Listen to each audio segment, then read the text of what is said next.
Mamlakatimiz iqtisodiyoti rivojida hamda yangi ish o'rinlari yaratilishida tadbirkorlarning salmoqli ulushi bor. Shu bois tadbirkorlik subyektlari qo'llab-quvvatlanib, ularning faoliyatida uchraydigan ba'zi muammolar ijobiy hal etilmoqda. Ayni maqsadda Qoraqalpog'istonda mutasaddilarning kichik va o'rta biznes vakillari bilan ochiq muloqoti tashkil etildi. Dastlab shu haqda.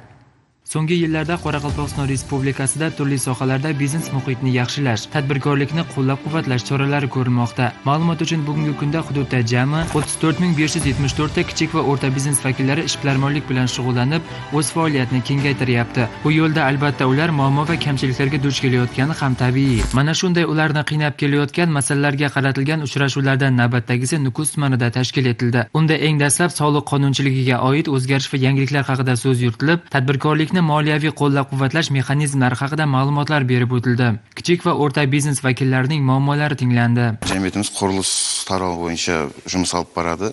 2022-yil, 23-yillar 15-12 адам bo'lgan bo'lsa, 2024-yil jumag'ina 85 адам bo'lib, жаңа жұмыс o'rinlari yaratildi. Alдағы maqsadda 2025 ga qo'yilgan maqsadlarimiz ham bu yerda kengaytу мәселелер қойылған. Пайда салығы һәм дарамат салығынан жеңілдіктерінен пайдаланып отырмыз. Осы жеңілдіктен ажыратылып жатқан пуллар, ода қаласа алдағы мақсатта жұмыс көлемін кеңейту һәм ishlab chiqaruмен shug'ullanu bo'yicha bir qancha maqsadlarimiz bor. Uchrashuvda tadbirkorlarga faoliyatni o'rta biznesga o'tkazish, o'rta tarmoqdagi ishbilarmonlarga esa biznesini yanada kengaytirish uchun bir qator takliflar berildi. Shuningdek, eksport imkoniyatlarini kengaytirish masalalari ham o'rtaga tashlandi. Ishtirokchilardan 10 dan ortiq masalalar bo'yicha taklif va tavsiyalar kelib tushdi.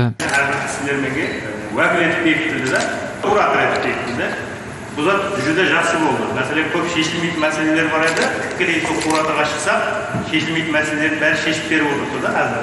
Buni mulk soligi bo'yicha mulkka murojaat etdik, ana bo'lsa anaga juda to'g'ri bor edi. So'g'an minnatdorchiligim aytayin degan rahmat. Bu kabi uchrashuvlar biznes egalari sonining oshishiga, shuningdek, ularning duch kelayotgan muammolarga barham berilishiga asos bo'lishi shubhasiz. Muxtor Umbetov, Zamonaviy informatsion dasturi uchun Qoraqalpog'iston Respublikasi Nukus tumanidan maxsus.